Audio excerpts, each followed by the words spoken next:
Bienvenue dans cette capsule, l'importance des vitamines A pour le corps. Vous le savez, votre corps a besoin de beaucoup d'éléments, beaucoup d'aliments également, pour bien fonctionner. Et aujourd'hui, nous allons parler donc des vitamines A. Alors, les vitamines, de façon générale, sachez qu'elles sont également appelées les coenzymes. Donc, si vous entendez parler de coenzymes, dites-vous que c'est la même chose que les vitamines. Alors, la vitamine A, elle a plusieurs noms. Un nom commun qui lui est prêté, on va dire ça comme ça, hein, qui lui est prêté. Donc un nom commun en tout cas, c'est la bêta-carotène. Donc lorsque vous entendez parler de bêta-carotène, il s'agit de la vitamine A tout simplement. La vitamine A s'appelle également le rétinol et ça s'appelle anti-ophtalmique. Voilà, anti-ophtalmique, c'est également le nom de la vitamine A. Donc on va l'appeler vitamine A pour être beaucoup plus facile et plus simple à comprendre, mais souvent c'est vrai que bêta-carotène est un terme qui est souvent utilisé. Quel est donc le rôle des vitamines A? Les vitamines A ont des propriétés désinfectantes. Elles permettent de résister aux infections. Donc déjà, sur ce point, vous voyez, c'est quand même quelque chose d'important puisque ça vous permet déjà, ça renforce de toute façon votre système immunitaire. La vitamine A permet d'améliorer la qualité de la peau. Vous le savez très certainement, avoir une belle peau, c'est en fonction donc de la vitamine A que vous consommerez. La vitamine A améliore également l'émail des dents, contribue à une bonne vision, ça aussi très important. Généralement, lorsqu'on passe la quarantaine, vous savez qu'on a tendance à avoir des troubles de la vision. Donc la vitamine A est très importante pour avoir une bonne vision. La vitamine A favorise également la croissance et la vitalité. La vitamine A toujours donc augmente la longévité en retardant la sénilité. Alors la sénilité en fait, c'est l'altération des capacités psychologiques et physiques de la personne. Donc en fait, c'est lorsque l'état de santé d'une personne se dégrade avec l'âge, on appelle ça donc la sénilité, et la vitamine A va donc retarder les effets de la sénilité. Donc de ce fait, vous gagnerez en longévité. Je vous l'ai dit tout à l'heure, donc la vitamine A également stimule le système immunitaire. Lorsque la vitamine A est associée à la vitamine B2, elle contribue à la bonne santé de la muqueuse intestinale. Vous savez très certainement que tout ce que vous avalez passe dans votre sang à travers vos intestins. Et le bon entretien de vos intestins est vital pour un corps en bonne santé. Donc vitamine A plus vitamine B2, ça contribue donc à améliorer cette muqueuse intestinale. Alors voici quelques points à retenir concernant la vitamine A. Déjà, sachez qu'elle résiste bien à la cuisson. C'est bon à savoir parce que certaines vitamines résistent très mal à la cuisson et donc vous aurez intérêt à consommer des aliments souvent crus, alors que la vitamine A, ça va, elle résiste bien à la cuisson. Elle est liposoluble, c'est-à-dire qu'elle est soluble dans l'huile, mais elle n'est pas elle est insoluble, donc elle n'est pas soluble effectivement dans l'eau. Donc dans l'huile, oui, mais pas dans l'eau. La vitamine A, par contre, est sensible à l'air, c'est-à-dire qu'elle va s'oxyder et elle est détruite par la lumière. Donc, il faut donc conserver les aliments riches en vitamine A. Vous devrez les conserver donc à l'abri de la lumière et de l'air. La vitamine A est stockée dans votre corps entre 50 et 80% dans votre foie. Donc, ce sont vos réserves de vitamine A qui sont stockées entre 50 et 80% au niveau de votre foie. Alors, il faut savoir que les signes de carence en vitamine A, en fait, peuvent apparaître longtemps après, par exemple, un changement d'alimentation, puisque ça peut aller jusqu'à 1 an à 2 ans, c'est-à-dire la vitamine A qui est contenue dans votre foie peut assurer le fonctionnement, enfin donner en tout cas suffisamment de vitamine A à vos organes entre 1 et 2 ans. Donc vous voyez, c'est très très long. C'est pour ça que lorsque vous avez par contre des signes de carence, ça veut dire vraiment que là, vous êtes rendu au bout de votre stock de vitamine A et qu'il va falloir y remédier au plus vite. Donc sachez quand même que votre corps a cette capacité donc d'agir un peu comme de temporiser un petit peu, hein, de s'adapter. Ceci dit, l'idéal étant toujours, vous le savez, une adaptation très variée et rester donc sur une alimentation très variée le plus longtemps possible, naturellement, sans faire d'écart, puisque ce sont toujours les excès qui sont mauvais. Et avec une alimentation bien équilibrée, vous trouverez l'équilibre nécessaire pour votre corps. Alors, qui a essentiellement besoin d'un apport en vitamine A? Oui, dans la population, il va y avoir des tranches de la population qui vont en avoir davantage besoin. Tout d'abord, ce sont les femmes qui allaitent. En premier lieu, donc les femmes qui allaitent sont des femmes qui sont donc des personnes qui ont besoin de beaucoup de vitamine A.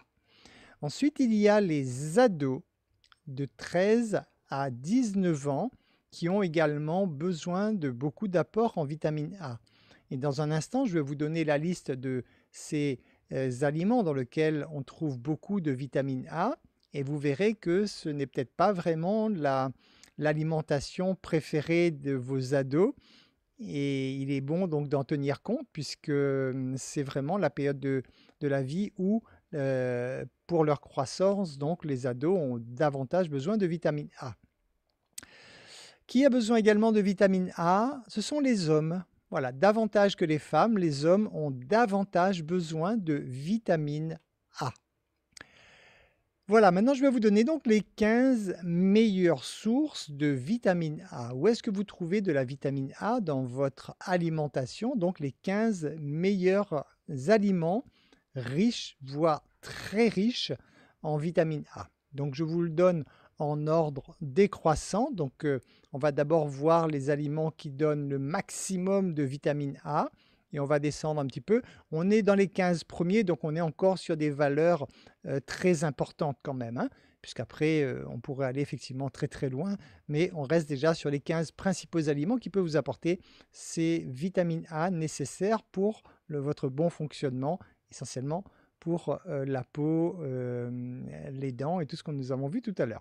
Alors, numéro 1 de ce top 15, en fait, vous avez l'algue kombu. Alors vous savez, vous avez sûrement déjà entendu parler du kombucha, hein, qui est un champignon. Donc là, c'est l'algue elle-même, donc l'algue kombu, hein, kombu comme kombucha, donc l'algue kombu, ou ça s'appelle aussi le kombu japonais. Alors, lorsqu'elle est séchée ou déshydratée, c'est une algue qui va vous apporter, donc c'est un aliment qui va vous apporter, alors tenez-vous bien, 393 000 microgrammes par 100 grammes, pour 100 grammes. Alors vous allez me dire, c'est du chinois, ça veut dire quoi? Ça veut dire seulement déjà, lorsque vous allez vous comparer avec les autres aliments que je vais vous donner dans un instant, vous allez comprendre à quel point donc, cet aliment est extrêmement, extrêmement riche en vitamine A, donc le kombu. Ensuite, en deuxième position, vous avez également une algue qui s'appelle le wakame. Alors le wakame, lorsqu'elle est séchée ou déshydratée, pareil, c'est une algue qui va vous donner 104 000 microgrammes pour 100 grammes, donc c'est une valeur très élevée également. Vous avez ensuite la carotte déshydratée. Alors nous allons parler de la carotte sous plusieurs formes. Donc là déjà, la carotte, lorsqu'elle est déshydratée, elle fournit 34 000 microgrammes pour 100 grammes de carottes. Donc vous voyez déjà, la carotte qui est réputée être le légume le plus riche en vitamine A, on est sur une valeur de 34 000 contre 393 000 pour le kombu. Nous avons ensuite une algue encore qui s'appelle dulse, qui est également, il me semble, la laitue de mer, hein, si je ne me trompe, m'abuse, c'est bien cela. Donc la dulse, c'est également ce qu'on appelle la laitue de mer. C'est une algue également, lorsqu'elle est séchée ou déshydratée, elle fournit 15 700 microgrammes. Vous avez ensuite la carotte crue, cette fois. Donc je dis bien crue. Et là, vous avez des valeurs donc de 12 800 microgrammes. Vous avez ensuite une autre algue encore, hein, donc on voit que les algues sont très riches en vitamine A, qui s'appelle le Fucus vésiculeux. Et c'est une algue qui vous fournit 12 400 microgrammes pour 100 grammes d'algues toujours, hein. Ensuite, nous avons la patate douce. La patate douce qui vous amène également donc de la vitamine A, lorsqu'elle est cuite bien sûr, sur une valeur de 10 500.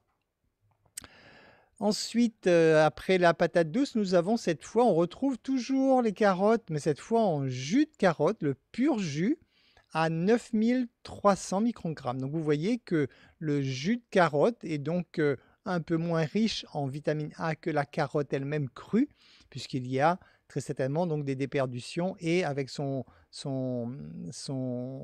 risque d'oxydation. Donc c'est vrai que le fait de le passer en jus, on a très certainement bon nombre de vitamines qui disparaissent.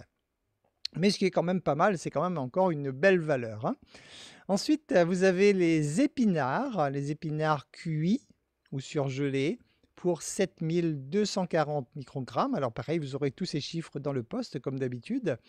Vous avez le poivron rouge qui est préparé sans matière grasse, qui est de 7 120 microgrammes.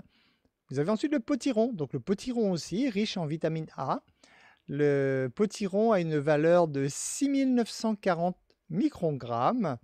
Vous avez quelque chose qui s'appelle le haricot de mer. Alors, vous aurez le nom dans le post parce qu'il est pratiquement imprononçable. Donc, vous l'aurez à la lecture, c'est plus facile, qui a une valeur de 6 620 microgrammes.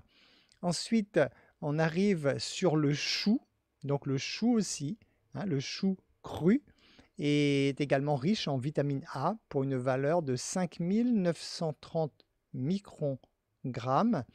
Vous avez le pissenlit, également cru, qui a une valeur de 5 850 grammes. Et nous terminons à la 15e position. Nous avons la laitue romaine crue, qui a une valeur de 5 230 microgrammes. Voilà, donc là, comme je vous l'ai dit, il s'agit du top 15 des meilleurs aliments les plus riches en vitamine A. Bien sûr, vous trouverez de la vitamine A dans bon nombre d'éléments, mais dites-vous que si vous pensez en manquer, et surtout par rapport aux tranches de population dont je vous disais, hein, femmes enceintes, ados et les hommes de façon générale, donc je vous recommande de prioriser plutôt ces 15 aliments pour pouvoir rétablir, donc pour pouvoir ramener à votre corps suffisamment de vitamine A. Voilà, j'espère que ces informations vous seront utiles afin de vous permettre de mieux équilibrer votre alimentation, de veiller à ce que votre corps fonctionne toujours de façon la plus optimale qui soit. Je vous remercie pour votre écoute et je vous dis à très bientôt dans une nouvelle capsule.